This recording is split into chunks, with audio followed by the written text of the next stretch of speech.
ženklas, o vėliau prieš 2000 metų galite irgi dar pamėginti nupiešti, atsirasdavo tokie trikampukai.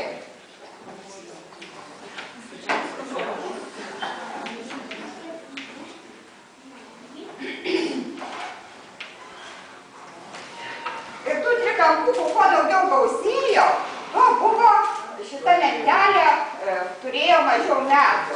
Tai čia yra maždaug šitoj užrašui 4000 metų. Pamėginkit nusipiešti, nusipiešus vėl surinksiu dantiraščio lenteles.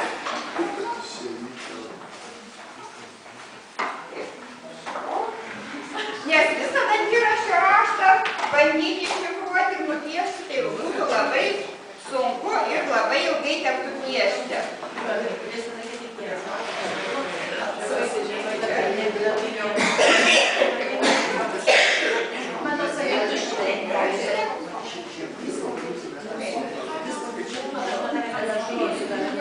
Pavyko surasti panašų ženklą lentelėj.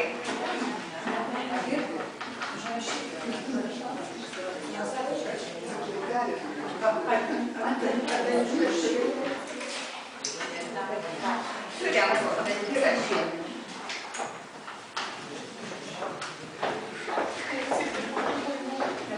O dabar pagrindinė bus mūsų užduotis. Pasidėkit lenteles į šoną, arba paskui vėliau įdėsit į dėžutę. Ir dabar jau mokysime lietuviškai gražiai parašyti.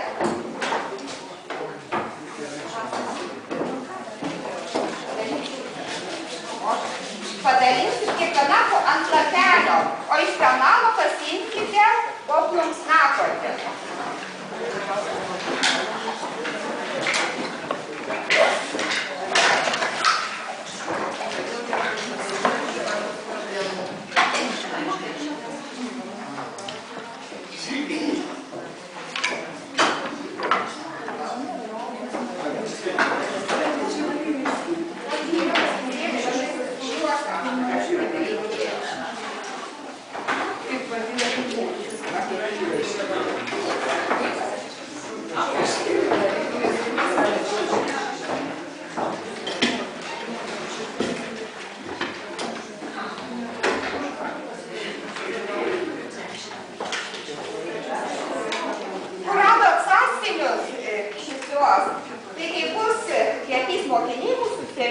Mažesnį truputėlį, tai kiekvienas rašys tokiam sąskiniui, čia yra specialūs dalyraščio sąskiniai.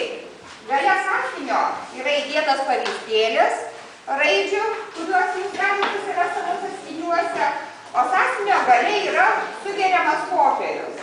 Tai tarpukario mokyklos sąskiniuose visad būdavo sugeriamo popieriaus lapelis.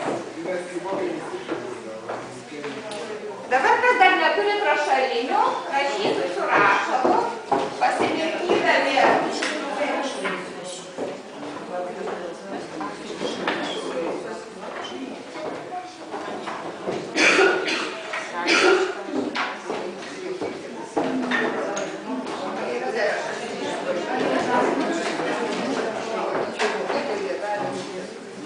Dabar labai svarbus momentas. Parodysiu, kaip reikia pasimirkyti plunksnakotį. Pamirko taip ne labai giliai, jeigu jūs pažiūrėkit pasimirkę.